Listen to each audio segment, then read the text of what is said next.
Good afternoon and welcome to NASA's Johnson Space Center for our Crew-9 news conference today. We are joined today here in person with astronauts Nick Hague, Sunita Williams, and Butch Wilmore. We'll be taking questions from here in the room and on our phone bridge, but before we do that, we'll kick it off with some opening remarks from our crew. Nick, go ahead. Thanks, Courtney. Wanted to kick off with words that would describe what the Crew-9 mission meant, and I think ultimately it's unique, like every spaceflight mission tends to be, and you don't know exactly how they're going to play out. But I think that the Crew-9 mission, when it comes to it, it highlights to me safety and the importance of the mission and the balance of those two. As you all know, back in the early fall, NASA was balancing the safe return of Sunny and Butch with the need to continue the mission that's been going on board the space station for 2.5 decades up there, performing research for the benefit of humanity. And so there was a decision made to send Alex and I up with a couple empty seats and integrate Butch and Sunny into the crew of Crew-9. And then bring them back at the end of a long-duration spaceflight mission. And so we sit here today, minus Alex, who's recuperating in Russia right now with friends and family, thankfully. And we sit here as a testament to the success of that mission. So I look forward to answering your questions. Sunny? Yeah, sure. Just wanted to say thanks to Nick and Alex for coming up and getting us and bringing us home, and thanks to so many who prepared us for our mission. The Commercial Crew Program with NASA and Boeing, as well as SpaceX, really got us ready to go. All of the trainers here at Johnson Space Center, the mission control teams all over the country, in Florida to California, so throughout the whole country, as well as what we're doing now. Our teams here are getting us ready to get, rehab and get ready to take on new challenges. So, feeling good since we've been back almost 2 weeks now. Actually went out and ran 3 miles yesterday, so I will give myself a little pat on the back. Our trainers are rocking it and getting us ready to get back to help out with the new astronauts as they're getting ready for their mission. So the biggest thing I want to say was thank you. Yeah, thank you, Sunny. Let me start off with an analogy, a sports analogy. This very difficult job that we take part in, it's a team sport. It encompasses organizations throughout NASA, throughout the country, coming together, the Commercial Crew Program, headquarters, the International Space Station program, working together day in and day out behind the scenes, diligently to make all of this work together. And then you couple that with a nation that comes together and it cares about the human spaceflight program and prays for us and what's taking place. It goes beyond understanding, honestly. And then this organization also is incorporated into an international organization that reaches beyond our own borders and brings in the world like no other organization on or off the planet. And I can tell you, it's simply a privilege to take part in all of that.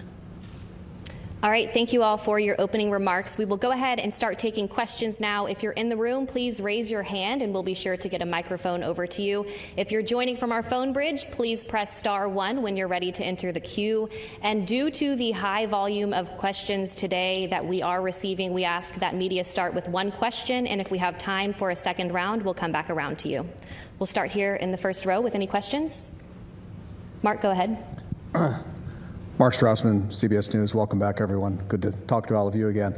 We're meeting in this auditorium for a reason. There are roughly 60 news outlets represented here, another 120 or so on the phone.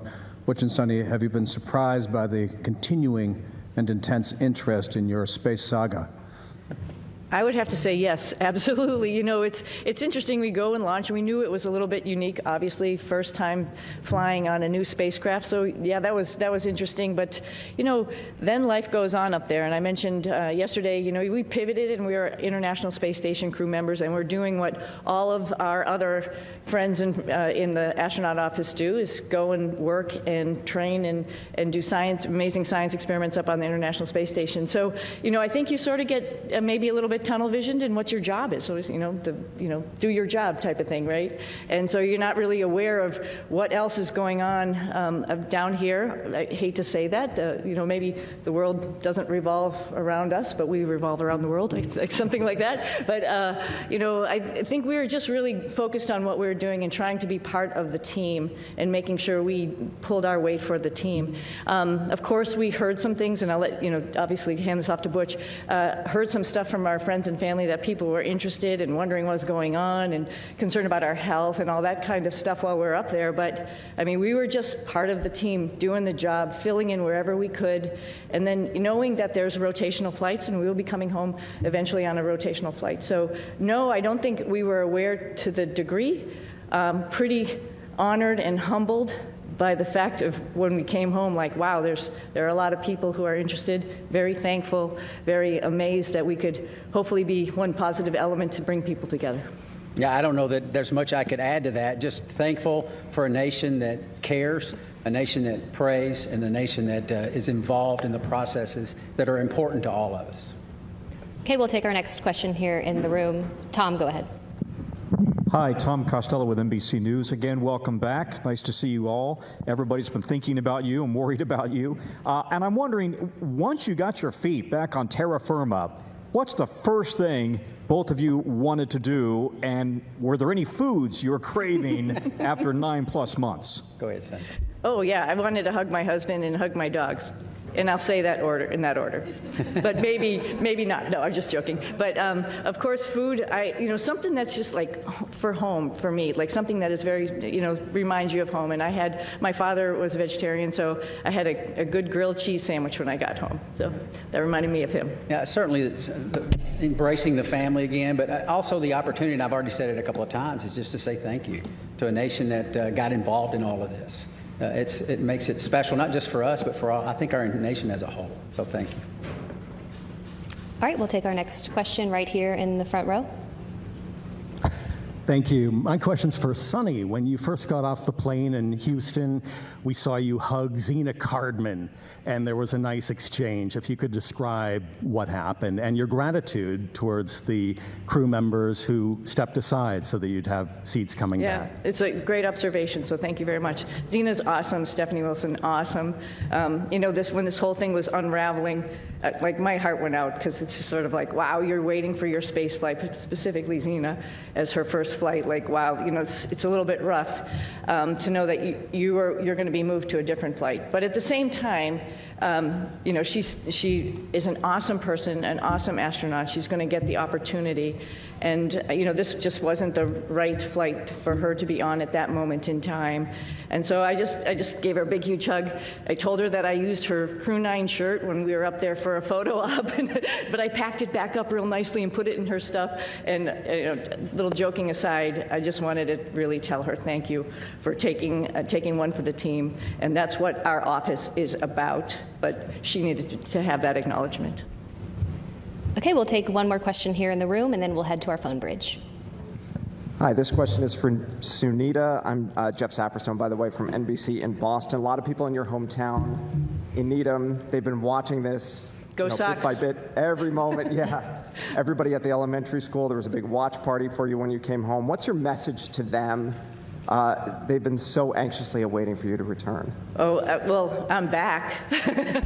First and foremost, we were always coming back, and I think people need to know that. And we're back to actually, share our story with so many people because, it's like you all mentioned, it's slightly unique, and there's some lessons learned to it. And part of that is just resilience and being able to take a turn that was unexpected and make the best of it. And I think that is the biggest thing that I want to, pass down, particularly to kids who think that their life should be the straight arrow to what you want to do, and you're just going to get there. Well, sometimes it takes some turns, some rights and some lefts, and you just keep focused on your goal, and other doors might be open for you. So I think that's the biggest message. All right, we'll head to our phone bridge. Our first question there is from Marcia Dunn with the Associated Press. Welcome back, everybody. Butch, this question is for you. Where do you lay the blame for your Starliner test flight? Clearly, Starliner was not ready to fly when it did. Whom do you hold responsible for everything that happened? Thanks. That is a question that I cannot answer in a couple of comments, but I'll start with me. There were some issues, of course, that happened with Starliner. There were some issues, of course, that happened that prevented us from returning on Starliner. And I'll start with me. There were questions that I, as a commander of the spacecraft, that I should have asked, and I did not. At the time, I didn't know I needed to. And maybe you could call that hindsight, but I'll start and point the finger and I'll blame me. I could have asked some questions, and the answers to those questions could have turned the tide. So blame, that's a term, I don't like that term, but certainly there's responsibility throughout all the programs, and certainly you can start with me. Responsibility with Boeing, yes. Responsibility with NASA, yes. All the way up and down the chain. We all are responsible. We all own this. And we are, in this business, trust. You cannot do this business without trust. You have to have ultimate trust. And for someone to step forward and these different organizations say, hey, I'm culpable for a part of that issue, that goes a long way to maintaining trust. So we're not going to look back and say this happened or that happened and that person's or that issue or that entity's to blame. We're going to look forward and say, what are we going to use our lessons learned from this whole process and make sure that we are successful in the future. This is a tough business. The analogy about it is it's always a curvy road. It's never straight in this business. And minimizing those curves and being systems and processes in effect to prevent some of these curves is what we have to do as we leave low Earth orbit and go beyond to the moon and beyond that. So we're going to look forward, and that's the focus. All right, our next question on the phone bridge is from Anthony with Spectrum News. Hello, welcome back, everyone. It's nice seeing everyone return healthy and safe. I have a question for both you, Sunny, and Butch. Given the opportunity, would you guys go up on Starliner again? Yes, because we're going to rectify all the issues that we encountered. Yeah. We're going to fix them. We're going to make it work. Boeing's completely committed. NASA is completely committed, and with that, I get on in a heartbeat. Yeah, I would agree. The spacecraft is really capable. There were a couple things that need to be fixed, like Butch mentioned, and folks are actively working on that. But it is a great spacecraft, and it has a lot of capability that other spacecraft don't have. And to see that thing successful and to be part of that program is an honor. Yeah. Our next question is from Jackie with the Times of London. Yes, hello, and welcome back to Earth. I wondered about the stuck, stranded, marooned narrative, and to what extent were you aware of that narrative playing out around that down here, and has that been frustrating for you to have to address? Thank you. I'm sorry, that was a little garbled. The stuck maroons narrative. Oh, stuck maroon. Oh, the stuck maroon narrative. We heard about that. Yeah, we heard about that. Somebody mentioned that. We've said this before. We had a plan, right? The plan went way off for what we had planned, but because we're in human spaceflight, we prepare for any number of contingencies because this is a curvy road. You never know where it's going to go. We prepare for this. So we, as Sunny used the term, and it's a great term, we pivoted to all that training we did that we didn't think we needed to do, and a lot of people didn't think we needed to do, but we did it anyway, as we pivoted to this other preparation, and that is what makes human spaceflight, your human spaceflight program, special. It is hard, like I said, and preparing for any number of contingencies is what we do. It happened to be me and Sunny involved in this, but it could have been any one of the astronauts. There's 40 or so of us eligible for assignment. It would have been any one of us that would have been in the same situation, or could have been in the same situation, and would have done the exact same thing that we did, because they would have gone prepared just like we did. Yeah, and one addition to that, this is a lot bigger than Butch and myself, like we've talked about already, this is the International Space Station program, and there's a lot of wheels that are turning and wickets that we have to go through to get people up to the International Space Station to do all of the amazing science that we're doing up there. We recognize that, we know that, just like anybody else in the astronaut office, and we came, as Butch has mentioned before, prepared, and we were ready to do that pivot and be part of that bigger thing that's not just about us, knowing that everybody on the ground, there's a huge team of people, like I quickly mentioned in my quick thank you, but there's a huge group of people who are looking at the whole program and understanding how and what was the best time and way to get us back home. We knew that, and we were ready to wait until that decision was made, and that was fine. And I'll also add that we're grateful for people that, I don't think they were looking just at us when they make recommendations. We can do this, we can do that. They're looking what's best for the human spaceflight program, for our nation's goals. They're not looking just about Sunny and Butch. And we appreciate those entities that do that and reach out and say, hey, we can do this, we can do that, we can do that. And NASA says, hey, we got a plan, we came prepared, here's what our plan is, and we think this is the best plan because it doesn't disrupt the flow of how these missions lay out. So, and that's the one we went with. All right, we'll take our next question here in the room. Andrea, go ahead. Thank you guys for being available today. So your mission became unusually political. Given your experience, do you think other astronauts are going to get nervous that they could be caught in the middle of a political fight? And is there a point where, this starts to jeopardize safety of a mission when you start looking at all these politics that come into play? Thank you. I think Nick's got some good insight on that. Good job.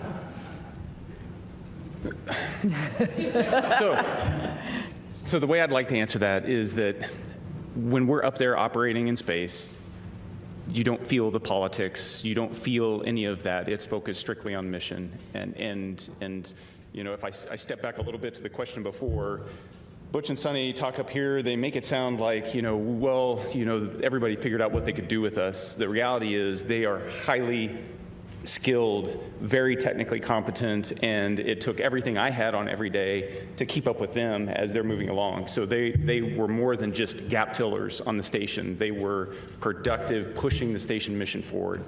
And Sunny was the station commander, so she was calling the shots. So you get in that environment, that operational environment, the politics, they don't make it up there. We are working as a part of an international team that spans the globe and works with half a dozen mission control centers spread around the globe that are talking in multiple languages, and we just figure out how to make it happen. And that's the magic of human spaceflight, is that we can focus on something so positive that pulls people together, and we've been doing that for a long time. Yeah. All right, we'll take our next question here in the room. Hi, I'm Jay Wan with KPRC, the NBC affiliate in Houston. This question is for Butch. I actually stopped by your church right before I came here, and I heard that you were still attending your church services from space. Right. Can you tell me a bit about why that was important for you to do? Well, goodness, the Word of God continually infilling me. I need it. My pastors are the finest pastors on or off, in this case, the planet. And to tie in and to worship with my church family was vital. I mean, it's part of what makes me go. And not only that, I also tied into Grace Baptist Church in Mount Juliet, Tennessee. A buddy of mine is an elder there and a pastor there, and I would watch their service as well every single week. And it was invigorating. It was part of what I need as a believer in Jesus Christ to continue that focus. It assisted me day in and day out because I need that fellowship, even though it's fellowship from afar, and it's not like being fellowship up close, but still I need it. So yeah, thank you for that. Okay, we'll head back to our phone bridge. Next up is Ryan with NASAspaceflight.com. Hi, thank you. For the whole crew, of course, this narrative that's being pushed out has made your mission probably the most popular NASA mission to the general public for as long as I can remember, probably since the retirement of the shuttle. But for the whole crew, do you think this extra attention has been a net positive or a net negative for the agency's sort of popularity and the spaceflight industry as a whole? Thank you. I'll start with this one. Yeah. it's, again, an honor that actually people were paying attention. And I'm very thankful that people are paying attention. And, you know, sometimes good news, bad news, it's just news, and it's good for space exploration, and that's what we're all about. You know, our mission, of course, building and working on the International Space Station was just awesome, and we all had the opportunity to do that. But we also have bigger goals of exploring our solar system, going back to the moon, going on to Mars. And to get people understanding that it is hard, it is difficult, and what we do up there is really awesome. And I think at least that we had a little bit of that came with the interest in this mission. And if we can perpetuate that and tell people a little bit more and have the opportunity, the forum to do that, I'm very thankful for that. All right, our next question is from Nicole with the Canadian Broadcasting Corporation. Hi there. Could you perhaps talk about how difficult it was being away from your friends and family, particularly since you hadn't prepared for that?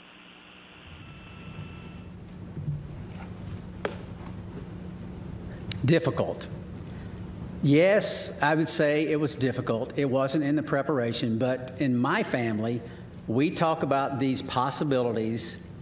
We discussed all of this. We never said we were going to be gone for 9 months. But it turned out that way. But the discussions we had, and it's not just discussions prior to the mission launch. This is the way we've trained our daughters from the time they were born, because their dad isn't a unique occupation, right? This is not the norm leaving the planet. And they understand that. And they, again, use that term, pivoted and got on board, understanding that this is part of what families and these type of businesses do. And it's not just in human spaceflight. This is military, armed forces, police forces, all across all different types of occupations that are involved in the possibility of extended stays away. And we're not unique in that. And so they understand that. They have friends that have parents in other areas where they've been involved in similar type situations, and all of that came together. And, the Lord's help, we persevered, and they persevered, and I can tell you, I am very proud of them. We'll take another question on our phone bridge and then head back into the room. Our next question is from Tom with Sky News London. Hello, thanks for taking my question. Congratulations on your extended mission and your safe return.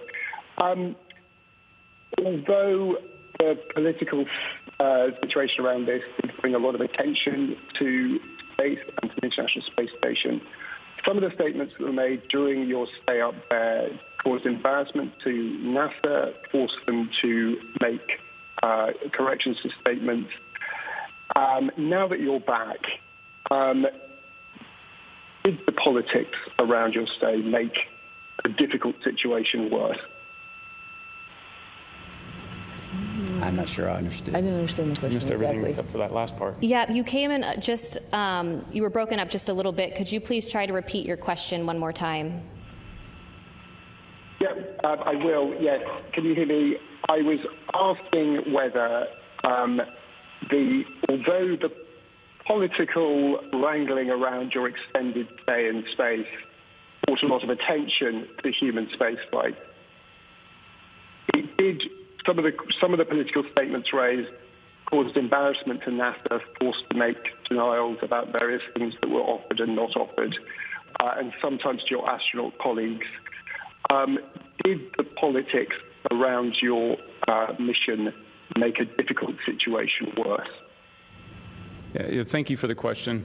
I talked about how the politics kind of, they don't make it up there when we're trying to make operational decisions. So as the commander of Crew-9, responsible for the safety of this crew and getting them back safely, I can tell you that the entire time up there, I launched with that singular objective of showing up to the station and having to integrate Butch and Sunny into a crew with Alex and myself. And then we were planning, from day one to return toward the end of February.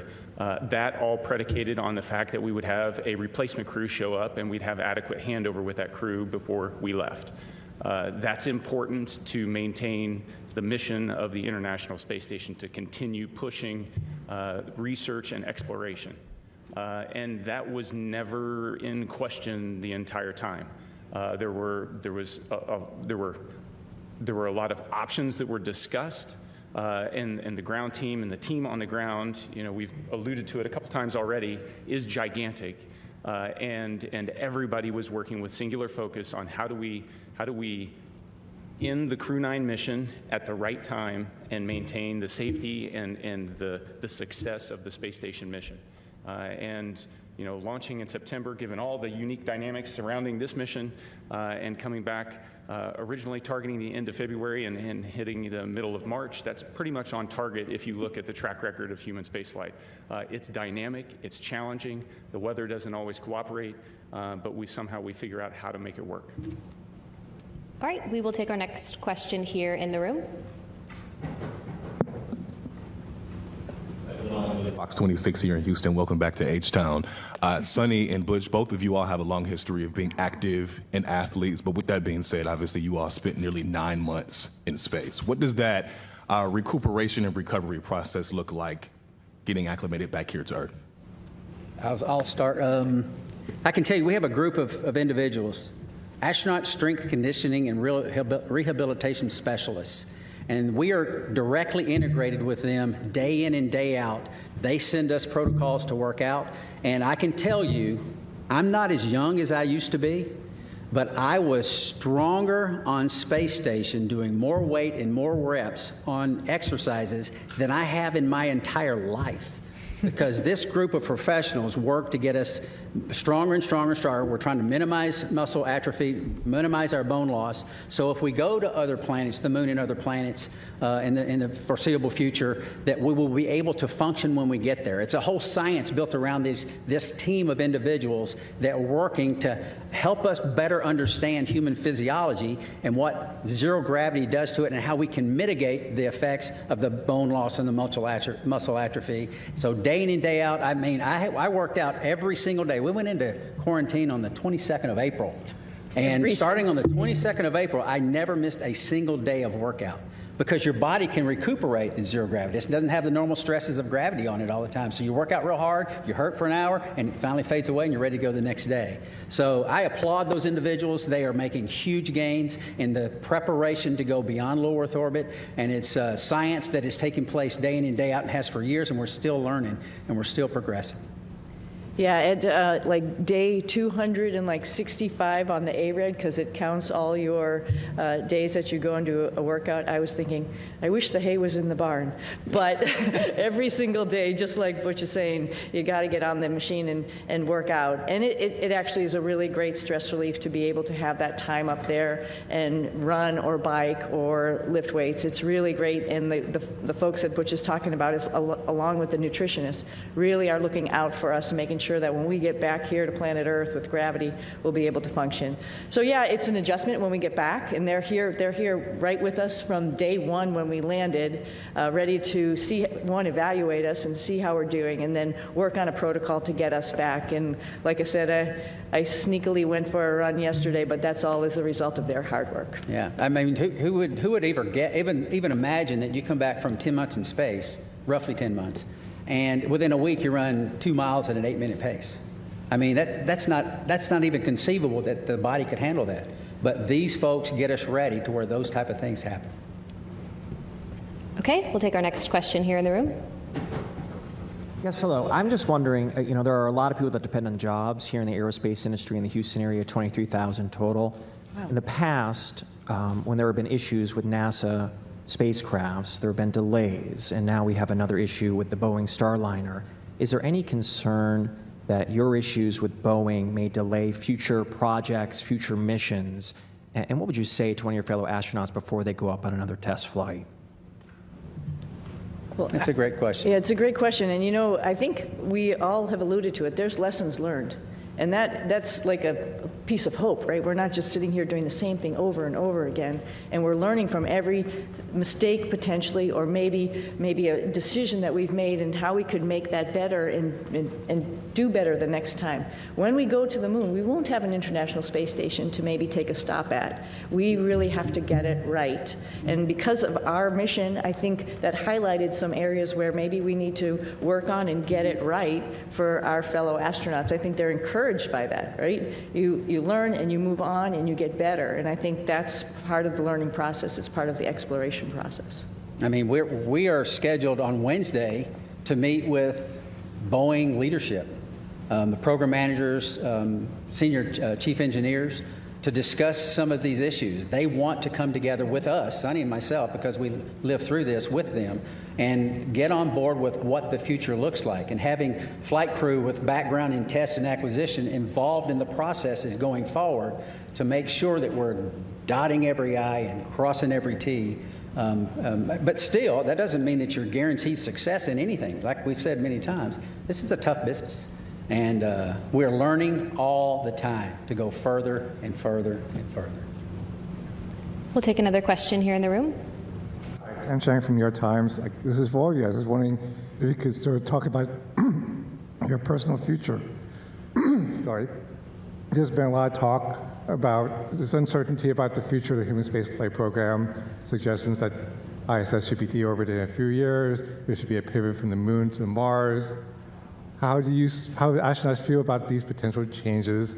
And 3 years is a lot longer than 8 months. So we've each been able to do multiple missions to the space station.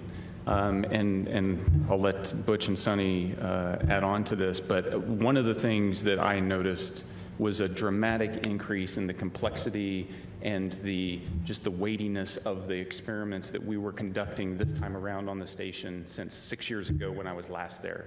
And it just gives you this sense that we are in the golden age of the space station right now in terms of the return on investment and what we're able to do there. And it's not just focused on return to benefit the Earth. It's also focused on enabling all those things that we're going to need as we go to the moon and on to Mars. And so I am really optimistic when I think about the future of human spaceflight.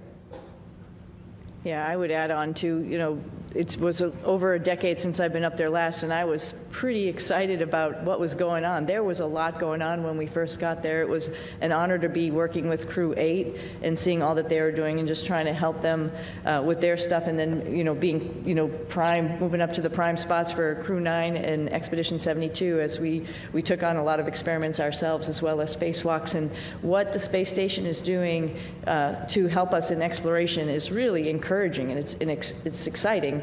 And I'm a little envious of the future astronauts. The guys who are coming behind us, they're going to have so many wonderful opportunities to do the same as us, add to that exploration, add to trying to find the answers to the next questions. It's going to be an exciting future. So I'm not worried about aerospace industry. I think there's a lot going on, and it's a great time to be in it. We'll take our next question right here. Hi, Ed Lavandera with CNN. Thanks for taking the time today. When you re-entered the Earth's atmosphere and came back to gravity, can you talk specifically about any kind of weird either sensations or experiences that you've had dealing with that over the last couple of weeks? And more importantly, did you know that you guys had been greeted by dolphins when you splashed out? I can tell you that returning from space to Earth through the atmosphere inside of a 3,000 degree fireball of plasma is weird, regardless of how you look at it. Doesn't matter what type. Yeah, it doesn't matter what type. It's thrilling. It's amazing. I remember thinking about the structure of the capsule and the stresses that it was taking, that was ongoing as the drogues came out, and the whole capsule starts shaking and twisting, and thinking about the stresses taking place, and going, "Well, I hope those cables hold." And then the parachutes open up, and then you're like, I've said it many times, there's not a better feeling returning from space that the parachutes open and work. And I didn't have the view in front of me, and thankfully Nick did. He had a view of the camera going out right off the top, and he said, 3 parachutes, 4 good parachutes. And I tell you what, it's a great feeling. It was a great feeling. And it's exhilarating because this, again, I can't help because it's within me. This is our national focus, national goals. We don't do this because NASA decides to do this or this or this. This is Congress and everything coming together to affect a human spaceflight program with a purpose. And part of that purpose includes bringing those astronauts back to Earth. And it's a thrilling ride like no other that you could imagine. And satisfying. Yeah. And I had requested dolphins as kind of a joke. Yeah. Somehow, they pulled it off. yeah, I just hats off, like Butch said, to Nick for, he's just commentating the whole way down. So there was obviously, we had trained this and gone over it while we were up on the space station and reviewed, but just to hear everything as it was ticking along is just really awesome to, like, you can envision it. You had a display, I think there's a camera that goes up, right, to see it. And Butch and I both had a window on either side where we were, and I was watching through the window as much as I could, but then all of a sudden, you know, with the heating, it glazes over, and then you can't see outside. A funny thing that happened, though, after you can't see, you can still sort of see through it. We knew it was daylight, and we knew the folks were coming out to rig the spacecraft, and I see a little tennis shoe sort of going in front of the window, so I'm like, okay, our friends are here getting us ready to get back on the boat, and that was pretty special, too. I didn't see a fin, though. I wish I had saw a fin. Okay, we'll head to our phone bridge. Our next question from Margaret Smith. Hi, everyone. This is Margaret Smith from Worcester, Massachusetts, the home of Robert Goddard. Who started it all. Thanks for taking the time today. And my question to both of you is, for those who maybe are not especially familiar or who may sort of question the need for the space station, can you all make the case for why that work is important? Why the station work is important. Why the space station is important? Oh, the space station is amazing, right? So just sort of like we've talked about a little bit earlier in this conversation, so we're doing a bunch of stuff like Butch alluded to, physiology, understanding what happens to humans as they're in space for a longer period of time. That brings in lots of science experiments in chemistry, in biology. Some of that stuff all comes back to Earth because we're doing some amazing stuff in the microgravity environment. Some of it is mirrored, for example, in our own human bodies. And so there's a lot of stuff that's happening for us, for exploration, for the humans, as well as for Earth. And then, as Nick alluded to, there's all sorts of systems and other things that we're testing up there to help us take those next steps to go back to the moon and onto Mars, figuring out all these exploration systems, including docking vehicles, like different types of spacecraft that we have up there, other types of commercial spacecraft that are coming up for resupply. That's all a huge program to get us to understand how we're going to take the next steps in exploration. I can't help also but talk about STEM. I mean, all of this is STEM, right? Science, technology, engineering, and math, and I'm hoping the work that we've done up there also encourages the next generation of kids to understand that how important that is and how they can become involved. We did lots of experiments up there with kids and universities and companies, trying out new guidance, navigation, control algorithms and robots that were flying inside the space station, competitions, for example, for them. And that's pretty awesome that you can really touch and talk to kids on the ground as you're doing experiments up there, and they have their finger on the pulse of science experiments, and they can understand that and think to themselves, I could be part of this one day. Our next question on the phone bridge is from Neil with ITV News. Congratulations on a great job, everyone. Sunny, can I ask how your body is recovering to life with gravity after 9 months? And Butch, what's your message to others from your experience, the delays that you guys faced, and any lessons in patience for the rest of us down here?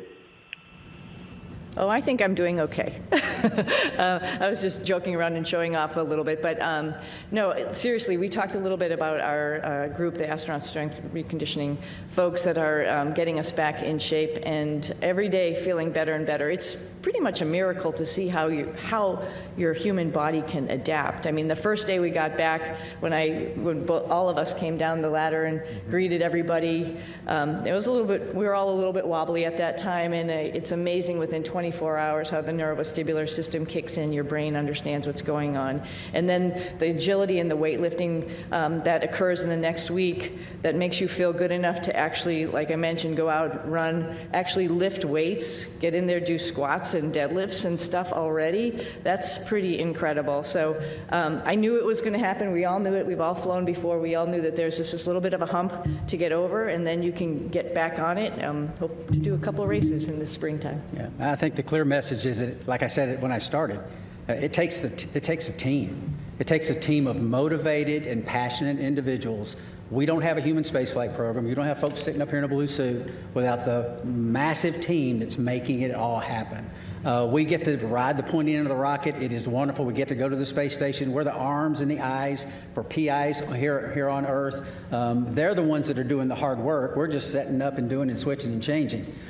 So it takes a team, and I would say any part of this team is a great and wonderful place to be, and because we're proud of all of them, because we don't have it without them.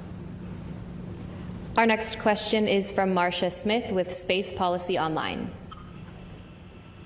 Thanks so much for taking my question. Butch, you mentioned that you were going to be meeting with the Boeing leadership to talk about Starliner, and I'm wondering, are you surprised that after all these months, I mean, it's been almost, 7 months since Starliner landed, that they still haven't resolved all these problems? And will you and Sunny be assigned to work with them over these next many months getting Starliner ready? Okay, so a couple of questions there. Am I surprised? I'm not surprised. I mean, this, like we've said it several times again, human spaceflight is hard. It's not that no work has been done to this point. There's a great deal of work being done. But we have insight that not many other people have. We worked this program for 6 years before we launched. We talk to everyone up and down the chain of command, and we have insight that other people don't have. And we want to share that as much as possible. We tried to share it from orbit, but that's hard, right? We're not face-to-face is how you communicate. It's very difficult to communicate when you can't even see the other person that you're talking to. So we've had some conversations, but now it's time to get serious and get together and talk about some of these issues and some of these things and get us, and not get us, we're already tracking on the right path, but maybe a little tweaking here and there because of some insight that we'll be able to give them. That's the purpose of that meeting. And they're eager to do it, as are we. We'll take our next question here in the room. Jacob Rascone, KHOU 11.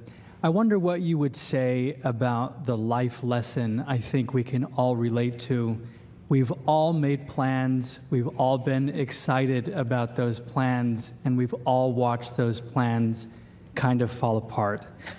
What would you say about what allows you to meet the moment with courage, with serenity, or maybe you didn't, internally. But what would you say about that life lesson I think we can all relate to? Well, I'll start. I'm sure you want to add, both of you, because I think every flight is a little bit different than what you go in planning it to be. It doesn't matter if it was this one or many other flights or many things in life, just like you alluded to, right? I think the go-to thought there is, what is the opportunity in front of me? Like, it's not a missed opportunity, it's actually another opportunity that I didn't really think about, and wow, that opens a lot of, like I mentioned earlier, a lot of doors or a lot of things to learn. I think it's great. I think that's the opportunity, that's the point, I think, of the whole thing, is like, when something doesn't go your way, you just have to take the blinders off and look around you and see what other really great things are waiting for you. And then just take advantage of that. Learn as much as you can while you're wherever you are, whatever your situation is, and move on from there, and then share that lesson. Well, I sort of had a similar question on orbit, and I think my answer would be similar. Life is our life, all of our lives are bound up in many things. For me, and it's faith in my Lord and Savior, Jesus Christ. He is the end-all, be-all. He forgives us. He teaches us when His Word says about being content in all situations, because He's working out His plan and His purposes for His glory and our good. And I believe that because the Bible says that. And that's the message that I lived. We lived it. My family lived it. We taught them these things throughout their lives. And that's contentment. It doesn't mean always happy. It doesn't mean there's no pain. But content and knowing that God's in control, sovereign God's in control, working out His plan and His purpose. And you might say, well, goodness, that wasn't a very good thing. God did that. Well, He's working out His plan and His purpose. I mean, who's lived a life without pain?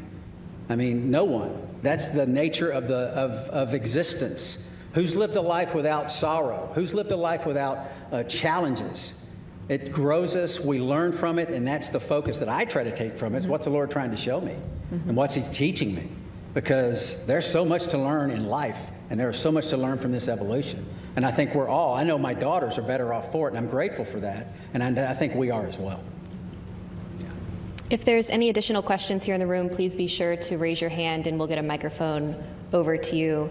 In the meantime, we'll head over to the phone bridge to Josh with space.com.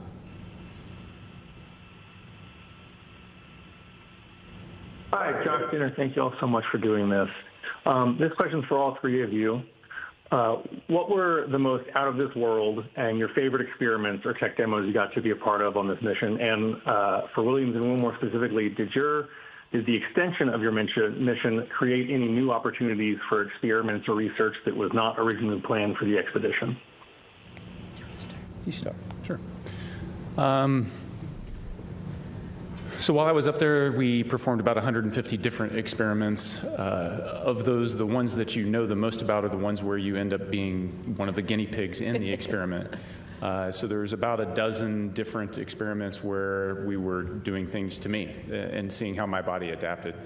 Whether that was a vascular aging experiment where we're measuring how stiff my arteries get because life in space tends to manifest itself as accelerated aging, and so we can better understand how the human body responds to that and hopefully provide some treatments on the ground to help with problems that as you get older you encounter.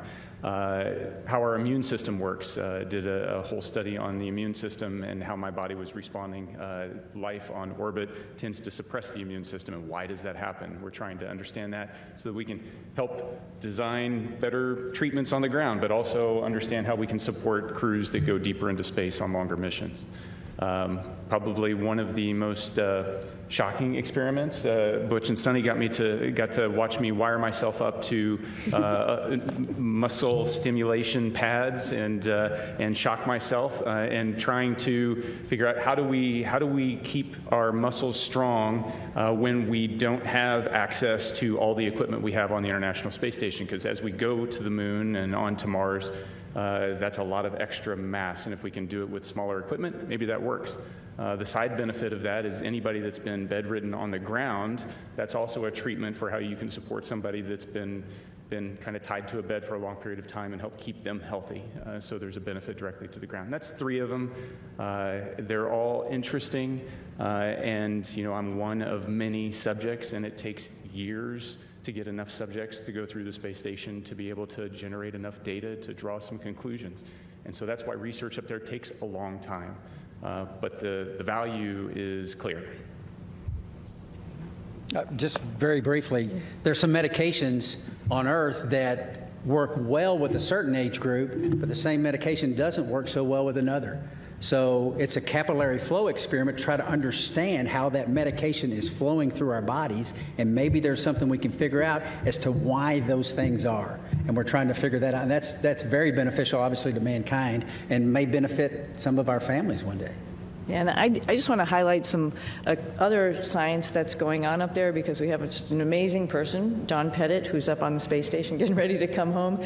And every day he's up to something and just trying to highlight what microgravity does and how it is, as well as amazing photography, which I'm sure a lot of you have probably seen out there. And the fact that he can take a picture of a red sprite or a blue jet and have a picture from the space station looking down on a lightning cloud is just incredible, and it enlightens all of us into what is actually going on in the universe. And that's just simply because he's curious. And that is something that's actually, like I said, we're sharing and we're showing off to everybody, like, wow, we think we know what's going on, but we really don't. And if you just open your eyes and make some observations, like Don does every morning at 4 a.m., we'd learn a whole lot. Yeah, Don's, it's a great place. Don's taking potatoes he's growing and the nitrogen produced in the roots of the potatoes to nourish the peanuts that he's growing. I mean, it's pretty special. He's a special guy. He's awesome. Our next question on our phone bridge is from Robert Perlman. Hi, for Butch and Sunny.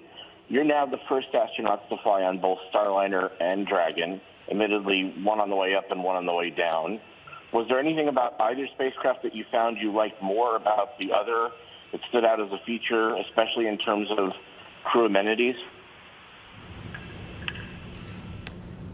More Velcro on SpaceX, on Dragon.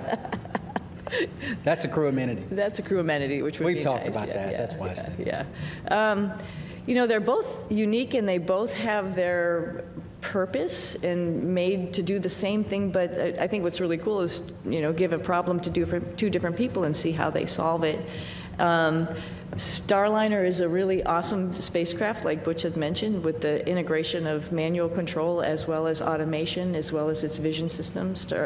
Dragon is a very comfortable spacecraft that tells you what it's doing, which is very nice versus having to interpret displays as we have done throughout the space programs with, you know, former programs, including shuttle. So they're both different, they're both unique, they both have their place in history. Very honored to have had that opportunity to see both of them up close and personal and ride them both. I don't know if I have a preference, honestly. They're both great for different reasons. Our next question on the phone bridge is from David Curley. Thank you very much. Butch, you mentioned lessons learned. Sunny, you mentioned earlier about the ability of the Starliner. When you meet with Boeing, what is the overarching message you'll deliver to the company? We don't have enough time to go into all that. If you understand the spacecraft that we have now, we have Dragon, we have Orion, and we have Starliner. In my opinion, Starliner has the most capability when you think about its ability to maneuver automatically. You think about its ability to maneuver manually in all phases of flight. And then we have a mode, if those modes have failure modes, we have a backup mode where we can go directly from controllers to the reaction control system jets and maneuver the spacecraft. There's no spacecraft that has all of this capability. I mean, I jokingly said a couple of times before we launched that I could literally do a barrel roll over the top of the space station. I would never do that, but you can in this spacecraft. It is very, very capable. If we can figure out a couple of very important primary issues with the thrusters and the helium system, Starliner is ready to go. We have to do some tests. We have to do some integrated tests. We have to bring it all together in a process of qualification that is not going to happen overnight, but it has to take place. And Starliner will be right in line with the number of missions that Dragon and affect what it is designed to do. And that's ferry crews to and from the International Space Station and cargo. And I think that very quickly we can get on that track, and that's part of the discussions that we'll have. Mm-hmm. Our next question is from Carolyn with Fortune magazine. Hello, thank you, and welcome home. Can you share maybe any special times or conversations you've had just with family or friends since you've been home? Conversations you've had with family and friends since you've been home? Since we've been home. Well, for me, it's making plans. My family had been making plans while I was gone because we thought we were only going to be gone for about a week and a half, 2 weeks or something. And so there was definitely plans throughout the summer. There's plans throughout the fall. Personally, we have a house up in New England, and my husband's been talking about when we're going to get up there and do a lot of fun stuff up there. And I think that's probably appropriate when it gets hot and humid here in the summer. Right? Take a little reprieve up there. So those are mostly the conversations about just like, what's next? What's next on the list? What else do you want to do? Where else in the world would you like to go see? Because, when you come back from space, it's really hard to sit where you just are because there were so many amazing places that you saw, like Patagonia, for example. For me, it was like, there's a bigger bucket list that I had when I left, which is unfortunate for my family, but we're all going to, or fortunate for my family, we're all going to be taking some trips. So I think that's mostly the conversations about just being home and enjoying each other's company and going seeing new things. Yeah, I think when you've had this period of recuperation and getting back in the swing of life on Earth, it's pretty close as far as the people that you interact with, your family, folks at church. So I think my message, at least in the short term here, has been thank you for the support of us Thank you for the support of my family, but then it goes beyond that to my home state of Tennessee. There's an immense amount of support by my family there and friends there, and the whole state, as a matter of fact. Tennessee's a wonderful state. Put in my pitch for Tennessee. But getting up there eventually and relaying the same thank you to them and to, like I said, to a nation that cares and a nation that prayed. And this opportunity right now to say thank you to our nation, our wonderful nation. Our next question on the phone bridge comes from Utarish. Go ahead. Welcome, everyone. My question to Suni is that Indian Space Research Organization, ISRO, chief has said that India wishes to utilize your expertise in space exploration. So is there any scope of hope that we can see you working or collaborating with ISRO, that is Indian Space Research Organization, in future? And second part of this question is, while being in ISS and seeing India from space, is there any moment you would like to share? How does India look from space, Tony? Opportunity for the second one. Yeah, so let me address the second question real quickly. India is amazing. Every time we went over the Himalayas, and I'll tell you, Butch got some incredible pictures of the Himalayas. They're just amazing. And you can see, like I've described it before, just like this ripple that happened, obviously, when the plates collided. And then as it flows down into India, it's many, many colors. I think when you come from the east going into like Gujarat and Mumbai, the fishing fleet that's off the coast there gives you a little bit of a beacon that here we come. And then all throughout India, I think the impression I had was it was just like this network of lights from the bigger cities going down through the smaller cities. Just incredible to look at night as well as during the day, highlighted, of course, by the Himalayas, which was just incredible as a forefront going down into India.